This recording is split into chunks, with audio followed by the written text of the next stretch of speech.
Subscribe करें और bell दबाएं ताकि कोई खबर रह न जाए।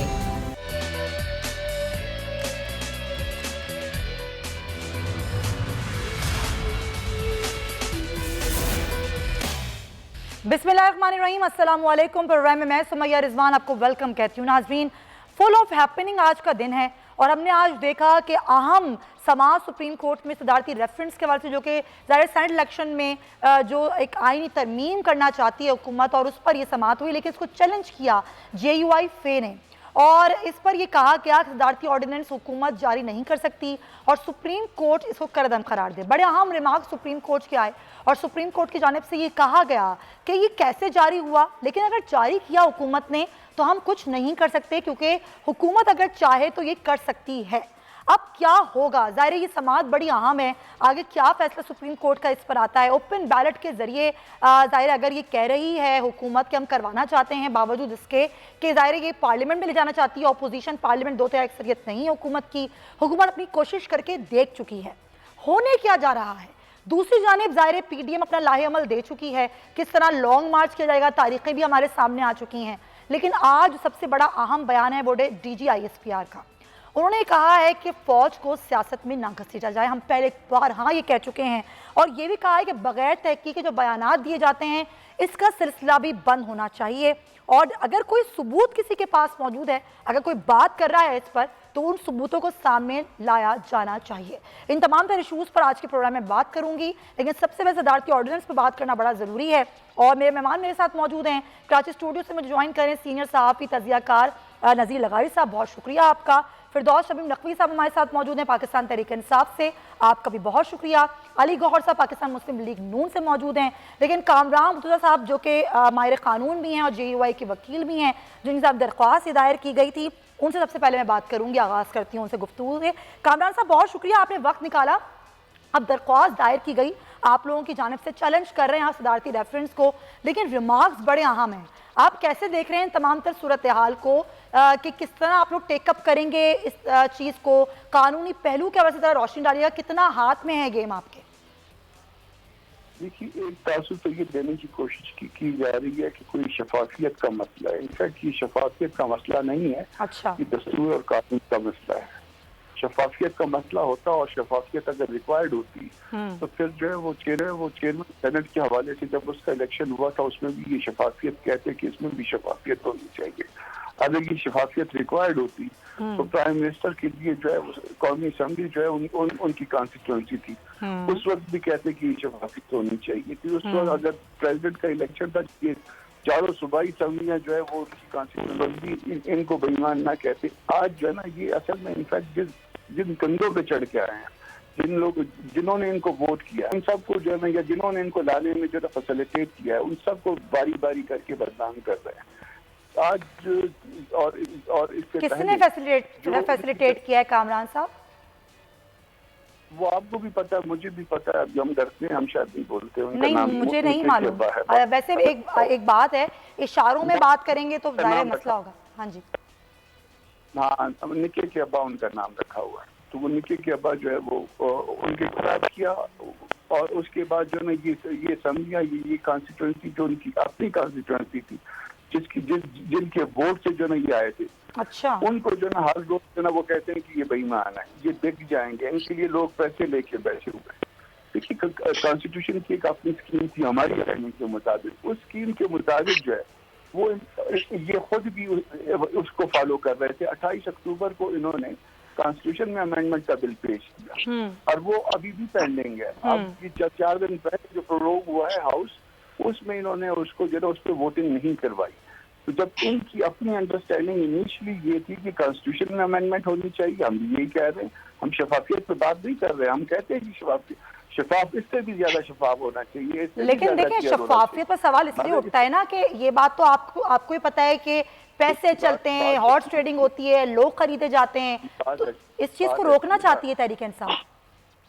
नहीं, वो बहुत नेक हो गई है, अब वो रोकना चाहती है, मगर उसमें मसला ये है कि ये नेकी पहले भी हो सकती थी, और नेकी का एक रास्ता है, एक तरीका है, दस्तूर में मुल्क चल रहा है दस्तूर के मुताबिक। तो दस्तूर ने जो एक रास्ता दिया है, जिसको इन्होंने खुद भी अंडरस्टैंड किया था 28 अक्टूबर को, और एक बिल जो है ना कॉन्स्टिट्यूशन में अमेंडमेंट का इन्होंने खुद ले किया था, जो कि स्टैंडिंग कमेटी से पास भी हो गया। उसके बाद उन्होंने फिर कंफ्यूजन का मुजाहरा किया। उन्होंने कहा कि ये जो इलेक्शन है ये अंडर द कॉन्स्टिट्यूशन, वो मामला जो ना वो सुप्रीम कोर्ट में आके सब्जुडिस हो गया, आज भी चल रहा था, परसों चल है, और इससे पहले कई हेयरिंग्स हो गई हैं। अब मीनवाइल दरमियान में इस तरह से एक ऑर्डिनेंस जो है ना वो कंडीशनल ऑर्डिनेंस ले आना, मेरा ख्याल है कि ये इस तरह नहीं, से आप मुझे ये बताएं कामरान साहब, आप लोग श्योर हैं कि ज़ाहिर जो आपने ये ऑर्डिनेंस को करदम के हवाले से दरख्वास्त दायर की है, इसका फैसला आपके हक में आएगा? कानूनी पहलुओं को मद्देनजर रखकर आपने दरख्वास्त दायर की है? ये तो कोई भी नहीं श्योर होता ना, ये तो सिर्फ नहीं, गवर्नमेंट। मैंने देखे सवाल को आगे बढ़ाया कि कानूनी पहलुओं को मद्देनजर रखकर दरख्वास्त दायर की गई है, तमाम चीजें देख के। जी, कोशिश की हमने, अगर हमारी दरखास्त अगर मुनासिब ना हुई तो सुप्रीम कोर्ट इसको रिजेक्ट कर देगी, क्योंकि अल्टीमेट फैसला, अल्टीमेट कानून तो वो है जो सुप्रीम कोर्ट करेगी। बिल्कुल। और अगर हमारी बात अगर दुरुस्त नहीं थी तो वो गलत हो जाएगी, उसको रिजेक्ट कर देंगे। मगर इस वक्त पाकिस्तान बार काउंसिल भी यही कह रहा है जो हम कह रहे हैं। उसके अलावा जिन असेंबली का इजलास भी रेक्विजिशन होने जा रहा है। बहुत से लोग कह रहे हैं मुमकिन है कि हमारा नुक्ता नजर ठीक ना हो, अगर एक लेकिन कामरान साहब, मैं इसलिए आपसे थोड़ी बात बढ़ा रही हूँ, आपसे मैं जानना ये चाह रही हूँ कि ज़ाहिर है आप ज़्यादा इल्म रखते हैं, हम सबसे ज़्यादा इल्म रखते हैं, कानून को समझते हैं। कानून क्या कहता है? सदारती ऑर्डिनेंस का इजरा कर सकती है हुकूमत? हुकूमत तो इस मामले में मेरी अपनी जो राय है और सोची समझी राय है। मुमकिन आप कहें कि मैं पाकिस्तान हूँ, मैं JUI का मेंबर भी हूँ और मैं उनका वकील भी हूँ, तो मुमकिन है कि राय को आप बाइस करें, मगर मेरी अपनी राय है, आप इससे इख्तिलाफ कर सकती हैं, मगर मेरी राय ये है कि ये तरीका कार नहीं था। ठीक है, गलत किया। बहुत शुक्रिया आपका कामरान मुर्तज़ा साहब का। ये कानूनी मौक़िफ़ था, इन तमाम चीज़ों को देख के ही दरख्वास्त दायर की गई है। आज अटॉर्नी जनरल को नोटिस जारी कर दिया गया है फिरदौस साहब सुप्रीम कोर्ट की जानिब से इजरा के ऊपर कि ये इजरा कैसे किया गया।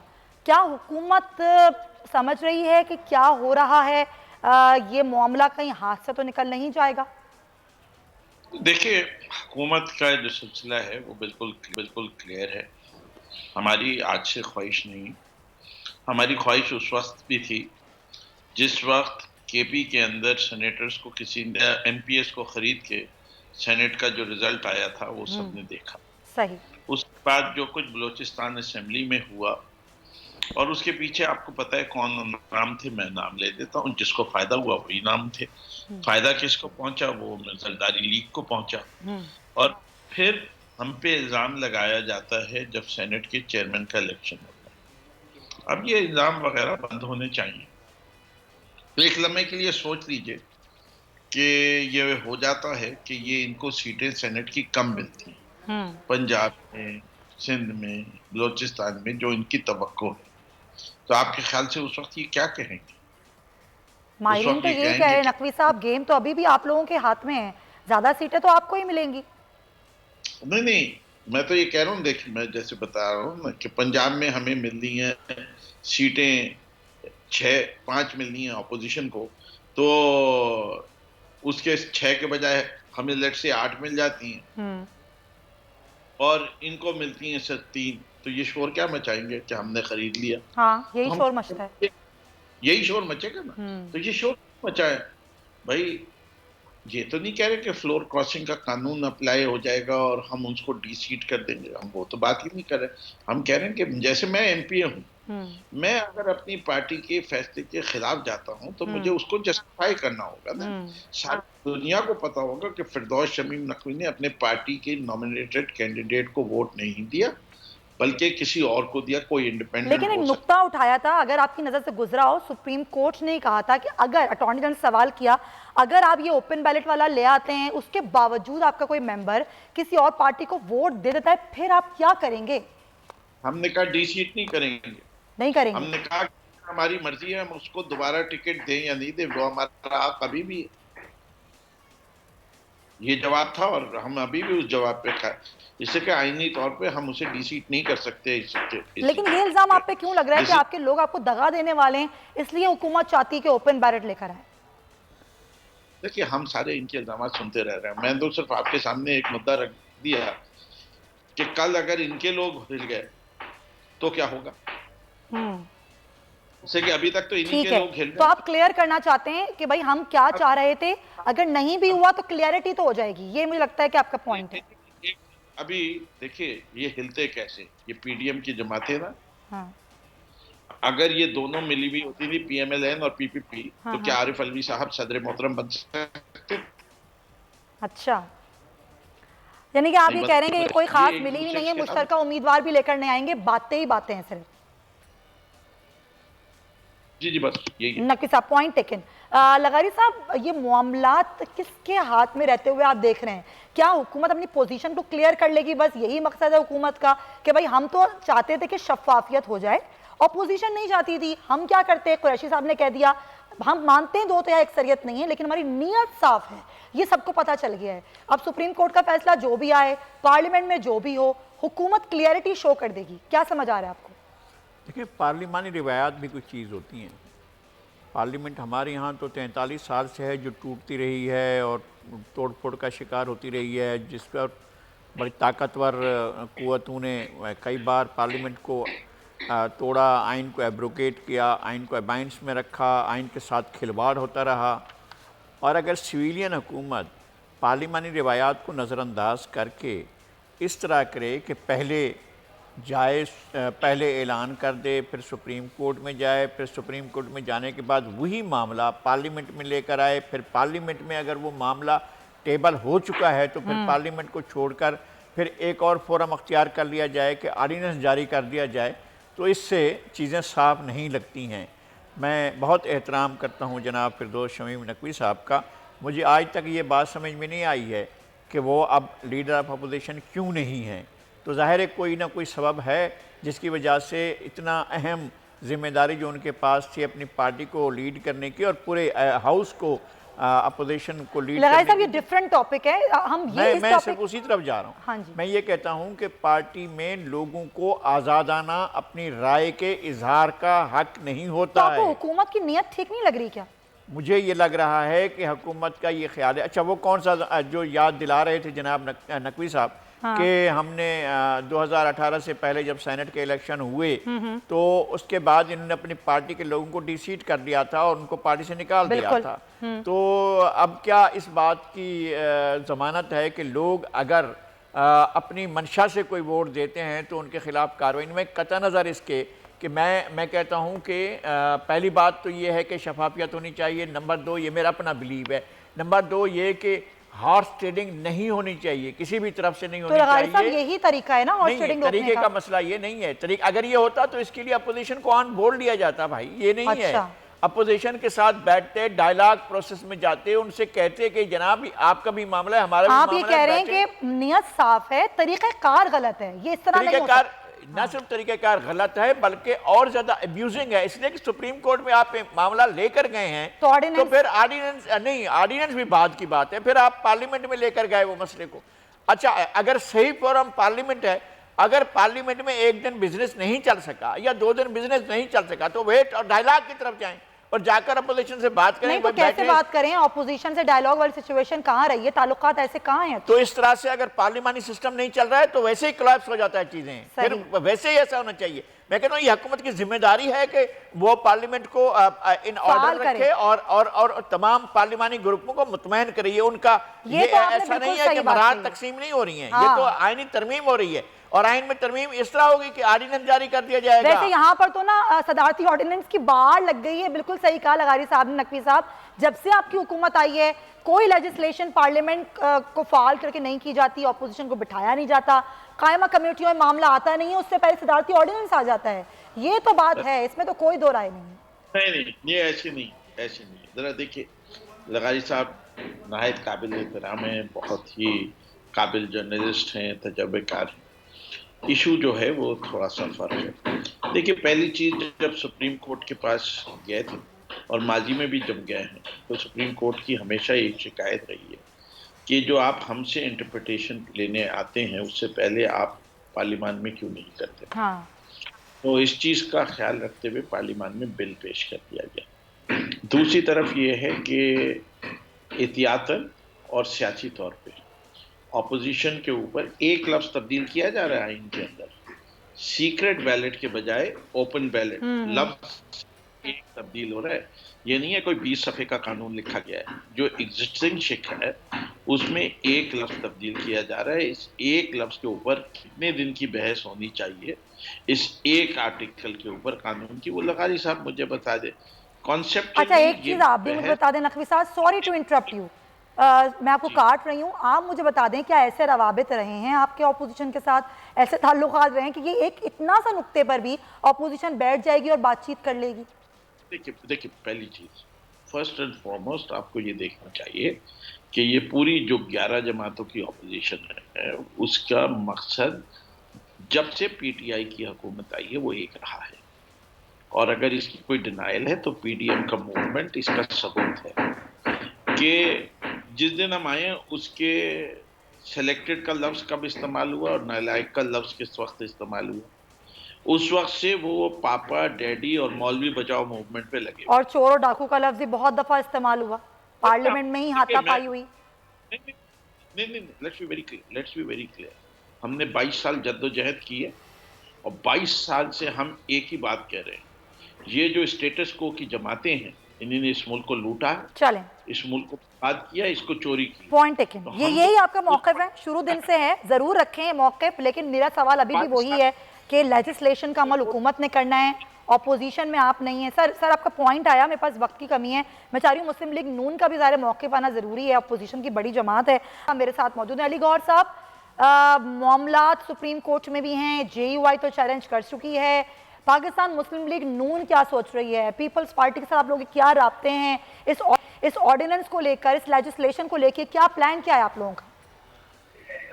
जी शुक्रिया। देखें, जो ये ऑर्डिनेंस है ये इंतहाई बदनीति पर मबनी है और ये बात तो रोज़े रोशन की तरह आया है। अगर पहली बात तो ये है कि ये एक आईनी तरमीम है और पाकिस्तान के आइन में कोई भी तरमीम किसी ऑर्डिनेंस के जरिए नहीं हो सकती। इस तरह तो फिर आप 18वीं तरमीम जो है उसको भी ऑर्डिनेंस के जरिए मनसूख कर दें। 58(2) भी आइन में खत्म की गई, आपको पता है, वो भी ऑर्डिनेंस से एक जारी कर दे और उसको आप अदालत में क्यों नहीं गए? JUI तो चली गई अदालत में, आप क्यों नहीं गए? देखिए, हमारा वो हमारा मशावरत का सिलसिला चल रहा है, यकीनी तौर पर आप लोग तो पीडीएम में सब जमातें एक ही है ना, और हम अपने वकला से मशावरत कर रहे हैं कि हमें फरीक बनना चाहिए कि नहीं बनना चाहिए, लेकिन ये मामला जब सुप्रीम कोर्ट में है तो दूसरी बात तो ये है कि फिर इनको मतलब है क्या ऐसी उज्जलत है, क्या ऐसे इनके दिल को खटखटा है, तो चले जाए ना, आप भी चले जाए सुप्रीम कोर्ट, जिस तरह JUI गई, मामला क्लियर कर लें। देखिए, मसला ये नहीं है कि हम सुप्रीम कोर्ट में जाएं या ना जाएं, मामला तो ऑलरेडी सुप्रीम कोर्ट में है और उसका फैसला सुप्रीम कोर्ट ने ही करना है।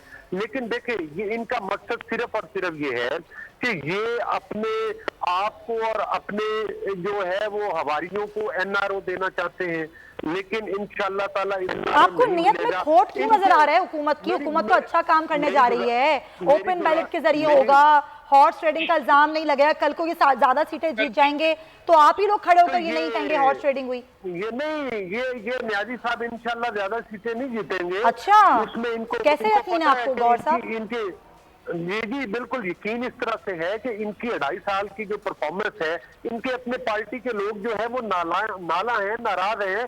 आप रिकॉर्ड निकलवा के देखें कि असेंबली के फ्लोर के ऊपर बजट तकरीर में हर पीटीआई के दूसरे तो वो छोड़ के आपके पास आ रहे हैं क्या? आपकी पार्टी ज्वाइन कर रहे हैं?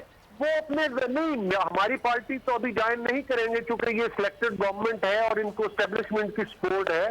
तो वो आज कह दिया है पाक फौज ने कि बगैर सबूतों के इल्जामात ना लगाएं, फौज को सियासत में ना घसीटें। मैं आपको याद दिला रही हूँ, आपने कहा ना तो मैं आपको याद दिला रही हूँ, आज फौज ने कहा है हमें सियासत में ना घसीटें और अगर कोई इल्जामात हम पे लगाता है तो सबूत लेकर सामने आए, हम बगैर सबूतों के कोई बात को वो नहीं कर सकते। नहीं, पहली बात तो ये है कि उनके सबूत पूरी दुनिया में मौजूद हैं, हम बिल्कुल इस बात से इनकार करते हैं। तो अगर आप एक बड़े इदारे पर पाकिस्तान के इल्जाम लगाते हैं गौर साहब, तो सबूत तो देने पड़ेंगे।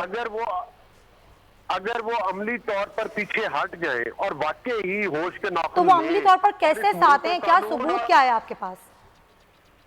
सबूत काफ लीग कैसे बनी थी मुझे बताएं, कैसे बनी लीग किसने बनाई थी, मार्शल लॉ किसने लगाया था पाकिस्तान? सर अभी के सबूत, कितने सर अभी के सबूत, पाकिस्तान में कितनी कितनी कमी है, कितने शौकत अजीज जैसे गफरुल्लाह जमाली साहब जैसे वजीर सर अभी माजी की बातें नहीं करें, अभी का बताएं। आज DGISPR का बयान सामने आया, उसकी बात करें ना। पूरी दुनिया जानती। आप मुझे बताएं जस्टिस सिद्दीकी ने गौर साहब नहीं, मैं नहीं कह रही हूँ। इस्लामाबाद मुझे बताएं जिस जज ने मियां नवाज शरीफ साहब की कन्विक्शन की थी, आप बताएं कि उस तो ये तो माजी पे लगते रहे ना इल्जाम। अगर आज इल्जाम लगाएंगे तो आज के वाले सबूत देना होगा सर, माजी के मामलात को नहीं बात करें ना। अभी का बताएं। इस Pakistan supreme court of Pakistan ने कहा है कि नैब को बनाया इसलिए गया है कि पार्टियां तोड़ने और बनाने और लोगों की वफादारी सर अब नैब पर चले गए आप। ताकत के टूल के तौर पर इस्तेमाल, तो वही नैब है ना। खत्म कर देते हैं नैब का इदारा। नैब का इदारा क्यों नहीं खत्म किया? इतनी बार आप लोगों की हुकूमत आई, मुस्लिम लीग नून की तकरार कई बार हुई, ये चेयरमैन नैब भी आप लोगों के मुंतखब किए हुए हैं, पीपल्स पार्टी और नून की ने मुंतखब किया था।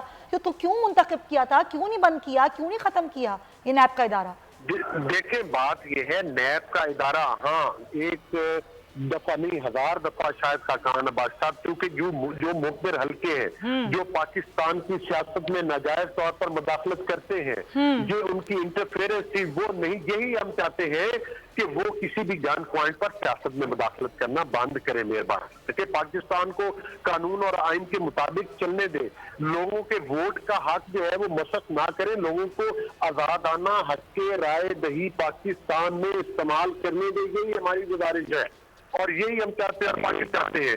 अगर हम उसमें बार-बार जो कुछ आप चाहते हैं आपको सबूत के साथ बात करनी चाहिए ताकि आम आदमी का भी माइंड क्लियर हो जाए ना। देखें कोई अदालत जो है अभी तक किसी अदालत में ये फैसला नहीं ना, सबूत उनके जो वो पूरी कौम को नजर आ रहे हैं, पूरे पाकिस्तान को नजर आ रहे हैं। वही बात गौर साहब, सेनेट के इलेक्शन में जब अदम एतमाद तहरीक पेश हुई, किस तरह से अक्सरियत को अकलियत में बदला गया और किस तरह अकलियत को अक्सरियत तो रोक देना ये अमल, होने देना ओपन बैलेट के जरिए इलेक्शन, रोक दें अमल, ये खत्म करें ना सिलसिला हॉर्स ट्रेडिंग का, खरीदने का, फरोख्त का सिलसिला बंद करवा दें। क्या मसला है फिर? देखें हॉर्स ट्रेडिंग का सिलसिला इसीलिए बंद हो, अगर ये इस पर पूरी इलेक्शन रिफॉर्म्स की जरूरत है। ये रिफॉर्म तमाम पार्लिमानी पार्टी में लानी चाहिए थी, पार्लिमान में लानी चाहिए थी, वहां पर एक पार्लिमानी कमेटी बनती। मेरी गुजारिश सुने, पार्लिमानी कमेटी बनती और ये काम आज से 2 साल पहले करने वाला था। अगर ये गवर्नमेंट अगर अभी देर से भी हो रहा है तो आप लोग साथ देना, ऑपोजिशन को साथ देना चाहिए ना लेजिस्लेशन के लिए, आप लोगों के लिए लेजिस्लेशन होगी। चले पॉइंट टेकन सर, मुझे ब्रेक लेनी है। अभी तो उनको धड़का है, अगर धड़का भी है तो सैर करें। खैर ब्रेक लूंगी, वापस आऊंगी। तो अलीगौर साहब आपका शुक्रिया, अपने दोनों मुअज़्ज़िज़ मेहमानों का भी इस पर मौक़िफ़ लेते हैं, फिर आगे बढ़ेंगे। Stay with us.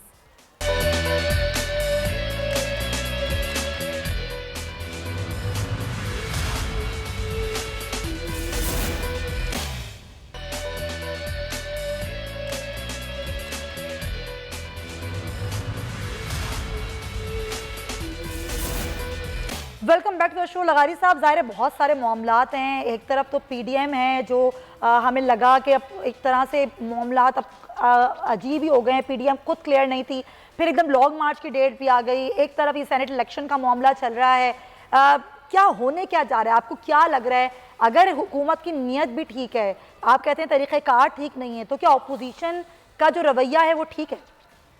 अपोजिशन का एक तर्ज अमल ये होता है पार्लिमानी दौर उसमें जहाँ भी निज़ाम होता है वहाँ पर अपोजिशन को एक चेक रखना पड़ता है कि हुकूमत की कारकर्दगी कैसी है।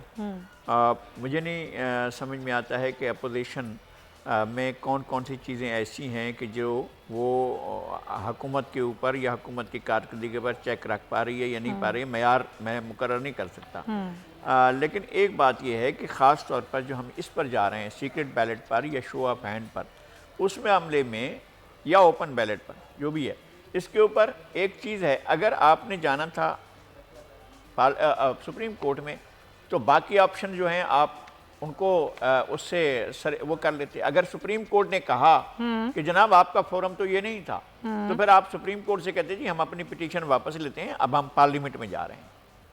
तो अगर आप पार्लियामेंट में उसके होते हुए चले गए, फिर आप पार्लियामेंट में चले गए, तो फिर पार्लियामेंट में ठहरते, फिर आप पार्लियामेंट से कहते हैं कि जनाब हम ये जो बिल पेश किया हम इसको विड्रॉ करते हैं, अब हम जा रहे हैं ऑर्डिनेंस जारी कर दें। ये जो 3 चीज़ों पर एक ही जगह पर एक ही वक्त में आप मौक़िफ़ लेकर खड़े हुए हैं कि हमने ऑर्डिनेंस भी जारी कर दिया, हम पार्लियामेंट में भी मौजूद हैं, अपनी हमारा बिल भी मौजूद है और सुप्रीम कोर्ट में भी हमारा जो है वो रेफरेंस, सदारती रेफरेंस।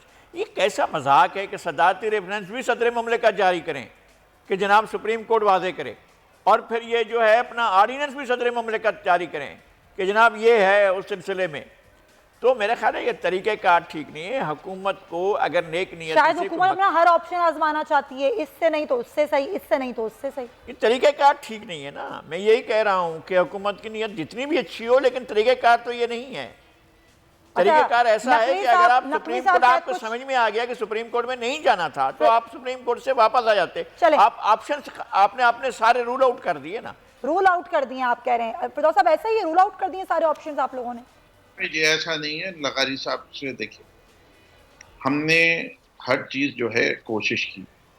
पहली वक्त पे ये कहा जा रहा था कि ये रूल्स एंड प्रोसीजर के तहत वोटर कौन है, वोटर एमपीएस हैं, वोटर एमएनएज हैं जो फेडरल है। हमने वोटर को इलेक्टोरल कॉलेज नहीं तब्दील किया, हमने जो वोट देने का तरीका है उसको चेंज किया। हमारे यहाँ और आईनी एक्सपर्ट्स ने कहा कि ये वोट देने का तरीका कोई आईनी सूरत हाल का नहीं है, इसके अंदर गुंजाइश है, ये रूल्स में आ सकता है। तो इसलिए प्रेसिडेंशियल रेफरेंस दिया कि सुप्रीम कोर्ट दे दे। सुप्रीम कोर्ट में ये जैसे जैसे मामला चल रहा था तो एक राय ये भी आई कि सुप्रीम कोर्ट ये कह सकता है कि पार्लिमानी मामला है, इसमें आप अमेंडमेंट लाए। हमने उस रेफरेंस को विड्रॉ नहीं किया, हमने आईनी amendment as simple as possible करके बोले है। अब वक्त की कमी है, अगर वो वक्त की कमी और गवर्नमेंट वो जो है लेट्स से कि सुप्रीम कोर्ट ये कह देती है कि in principle we agree subject to the constitutional approval of the assembly और कॉन्स्टिट्यूशनल प्रोविजंस, कि इंटरप्रिटेशन सुप्रीम कोर्ट ये दे देती है कि वो समझते हैं कि ट्रांसपेरेंसी होनी चाहिए लेकिन ये असेंबली से। और अगर अच्छा, आप खुद कह रहे हैं नकवी साहब कि वक्त की कमी है, आप लोगों को एहसास हुआ कि देर से शुरू हुए आप लोग ये मामला करने में? अगर ऑपोजिशन कोरम ना पूरा करने दे तो हमने वो भी कवर किया है। बात सारी ये कि हमारा एक मकसद है, ये जमातें जो खुद कहती रही थी ओपन बैलेट की बात कर रही थी चार्टर ऑफ डेमोक्रेसी में, आज ये अपने उस मौके से पीछे हट रही है। लेकिन नकवी साहब, आप लोगों ने देर नहीं कर दी, ये मामला उठाने में देर नहीं कर दी, पहले काम शुरू कर देते शुरू से ही जब हुकूमत में आए थे। ये देखिए, सबसे बड़ा काम हमारा ये होता है कि हम लोगों के को बेनकाब करें। हमें जितने अच्छे से बेनकाब करने का मौका ये मिल रहा है, ये पहले भी मिल सकता था शुरू होने का। सर, बेनकाब करना मकसद है या लेजिस्लेशन करना मकसद है? समझ नहीं पाई मैं। लेजिस्लेशन के जरिए बेनकाब कर रहे हैं। अच्छा, इनको बेनकाब कर रहे हैं, इनका घिनौना चेहरा पूरी कौम को दिखा रहे हैं कि ये हाथी के दांत दिखाने के और खाने के और। तो इससे आपको क्या फायदा होगा? इससे फायदा ये होगा, आवाम को पता चल जाएगा।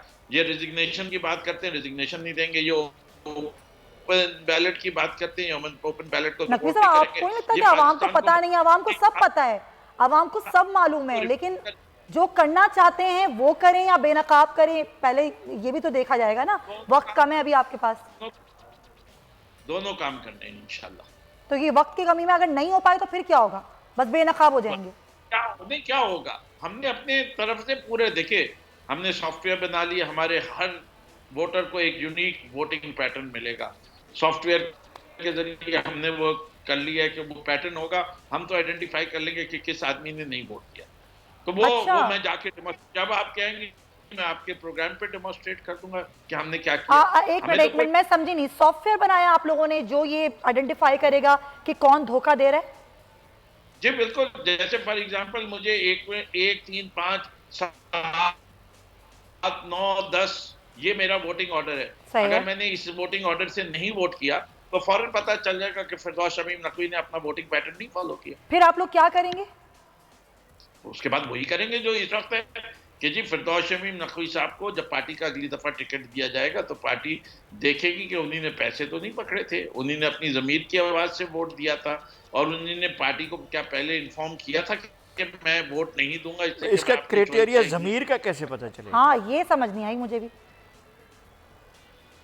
क्या पता जमीर का इस तरह पता चलेगा कि पार्टी को फिरदौस शमीम नकवी की एक हैसियत है पार्टी के अंदर, उसको पहले टिकट दिया है एमपीए का, वो कोई आम वर्कर या वैसे लेकिन अगर फिरदौस शमीम नकवी का जमीर मुतमईन नहीं है पार्टी से और वो जमीर मुतमईन ना होने की बिना पर किसी और पार्टी के मेंबर को वोट दे देता है, तो ये कैसे पता चलेगा कि उनका जमीर मुर्दा हो गया था? नहीं, वो ऑब्वियसली दो ही चीजें होती है ना। मैं अपनी पार्टी के फैसले, जो कलेक्टिव विजडम है पार्टी की, पार्लिमानी बोर्ड टिकट देता है, मैं उस कलेक्टिव विजडम के अगेंस्ट जा रहा हूँ, तो इसके मतलब ये है कि मैं पार्टी के उन कुछ चीजों से इख्तलाफ रखता हूँ, तो पार्टी को भी हक है कि वो मुझे दोबारा टिकट दे या ना दे। इसमें कौन सी ऐसी बुरी बात है? हर पार्टी ये देखती है। पार्टी कभी टर्नकोट्स को तो नहीं देगी ना। अगर उनको ये शक हो जाए कि कल मैं जो है पार्टी छोड़ के किसी और पार्टी में चला जाऊंगा तो वो मुझे दोबारा एमएनए, एमपीए या सेनेटर और अगर का कोई टिकट, आपकी पार्टी में आ जाए, उनका मामला वहां से वो खराब हो जाए, तो उनके जमीर के बारे में क्या कहेंगे? देख, मैं तो बड़ी बात सारी है, ये पार्टियां तब्दील करना हर शख्स का हक है, ठीक है, हक है। वो जब पार्टी ले रही होती है, वो उस वक्त इंटरव्यू में पूछती है कि आप आ क्यों नहीं छोड़ के, आप कोई आइडियोलॉजिकल डिफरेंस पे आ रहे हैं या आपको ऊपर कोई फाइनेंशियल आपको एंटाइसमेंट दी जा रही है, या आप अपॉर्चुनिस्ट हैं। ऑब्वियसली सारे वोटर्स जो हैं वो ऐसे लोगों को कोई बहुत अच्छे तरीके से नहीं देखते, वो आइडियोलॉजिकल वर्कर्स को प्रेफर करते हैं। उनका वोटिंग रिकॉर्ड दुनिया भर में होता है, जो रिपब्लिकन है वो डेमोक्रेट हो जाते हैं, जो लेबर पार्टी है वो लिबरल में चला जाता है, जो लेबर है वो अच्छा, कंजर्वेटिव बड़े में मजे की चला बात जाता है, मुझे नकवी सा पॉइंट, लेकिन लगाई साहब मुझे बात समझ में आज तक नहीं आई कि अगर पीटीआई में कोई आए तो उसका जमीर जिंदा हो गया, और अगर कोई पीटीआई से जाए तो उसने अपना जमीर फरोख्त कर दिया, ये क्या बात हुई? नहीं, हमारा सियासी पूरा स्ट्रक्चर मेरा ख्याल है कि नकवी साहब मैं आऊंगी दोबारा, सर मैंने आपको काफी वक्त दिया, मैं आती हूँ दोबारा आपकी जानिब। एक तो ये है कि हमारा सियासी स्ट्रक्चर ऐसा है कि हमारे यहाँ लोगों का ज़मीर का मसला तोला जाता है नोटों में, तो उस वक्त ज़मीर एक और चीज़ हो जाती है, और ये होता रहा है। मुझे पता है कि किस तरह लोगों के रातों रात ज़मीर जो हैं अचानक जाग उठे और उन्होंने पीपल्स पार्टी को छोड़ा, पीएमएलएन को छोड़ा, फिर एक मुत्तहदा अपना एक सराइकी सूबा महाज बनाया, फिर वो महाज को उन्होंने छोड़ा और फिर जाकर वो पीटीआई में शामिल हुए। तो उनके ज़मीर के जागने का जो प्रोसेस है पूरा वो हमारे सामने, और एक एक आदमी को हम अच्छी तरह से जानते हैं कि किस तरह से उनका ज़मीर जो है वो बेदार हुआ, और वो सबके सामने कि उसके बाद क्या हुआ। प्रोग्राम में आप ब्रेक शामिल करेंगे। लगाई साहब आपका भी बहुत शुक्रिया, और फिरदौस शमीम नकवी साहब आप दोनों हजरात का बहुत शुक्रिया। वापस आएंगे, कुछ मजीद इशूज़ डिस्कस करेंगे। स्टे विद अस।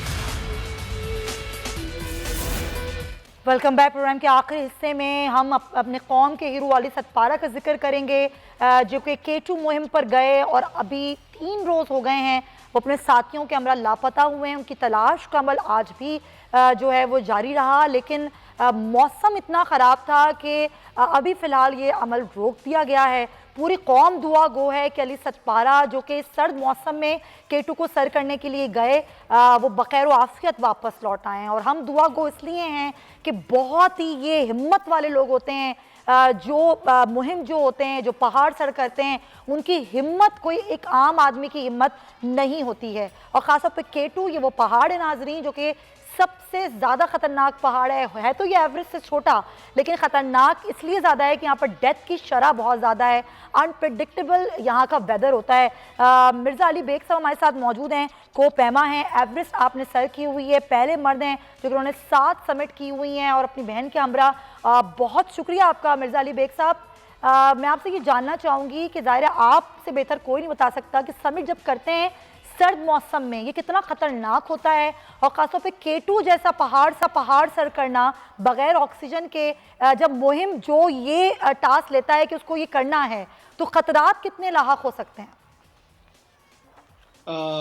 बहुत शुक्रिया मुझे इनवाइट करने का। माउंटेनियरिंग या कोपमाई ऐसा स्पोर्ट्स है जिसमें ज़िंदगी मौत का वो होता है। बहुत सारे खेलों में जीत और हार का होता है, लेकिन इसमें जो है मौत ज़िंदगी का है, बिल्कुल खेल होता है। और ख़ासकर विंटर्स में जो है, क्योंकि इन्वायरमेंट इतने मुश्किल होता है कि उसमें सर्वाइव करना इंतहाई मुश्किल होता है। यानी इतनी ठंड होती है कि आप सांस भी ले या आपकी एक्सेल करेंगे तो वो आप हर चीज फ्रीज हो जाता है इंसान, यानी जो ह्यूमिडिटी इंसान के जिस्म से निकलता है, तो -60 डिग्रीज, इवन -62, -65 डिग्रीज में सरवाइव करना बहुत ही एक एक्सट्रीम सिचुएशन है। तो चूंकि अली साहब जो है हमारे बहुत ही बड़ा नाम है माउंटेनियरिंग की दुनिया में, सिर्फ पाकिस्तान में बल्कि पूरी दुनिया में उसका बहुत बड़ा नाम है।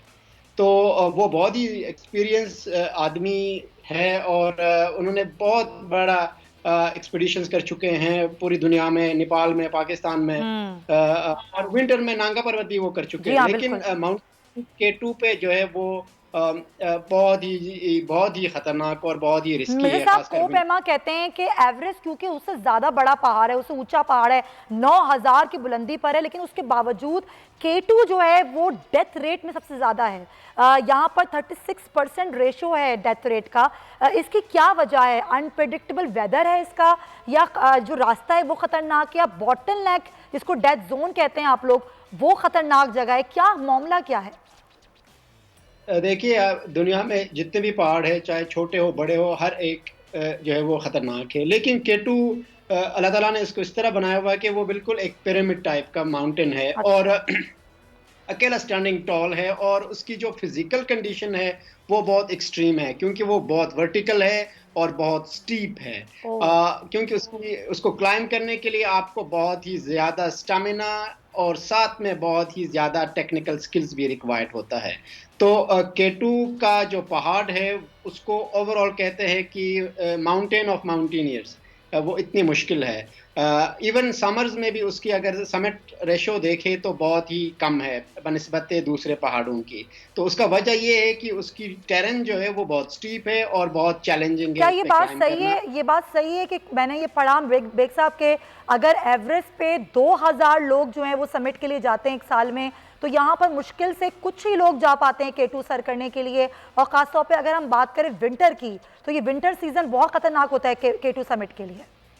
हाँ, अभी आपने पिछले क्वेश्चन जो किया था बॉटलनेक का, तो पूरी K2 का जो पूरा क्रक्स है, जो उसका असल जो एरिया है वो बॉटलनेक, इसलिए नाम उसको इसलिए बॉटलनेक रखा हुआ है कि उसकी अप्रोच जो समिट पे है वो कोई अल्टरनेटिव रूट नहीं है, वो जाके एक पर्टिकुलर एरिया है जहाँ पे बहुत बड़ी सिरक एक ही पर्टिकुलर वो है, और जब भी उसका नाम बॉटलनेक है। बहुत शुक्रिया आपके वक्त का।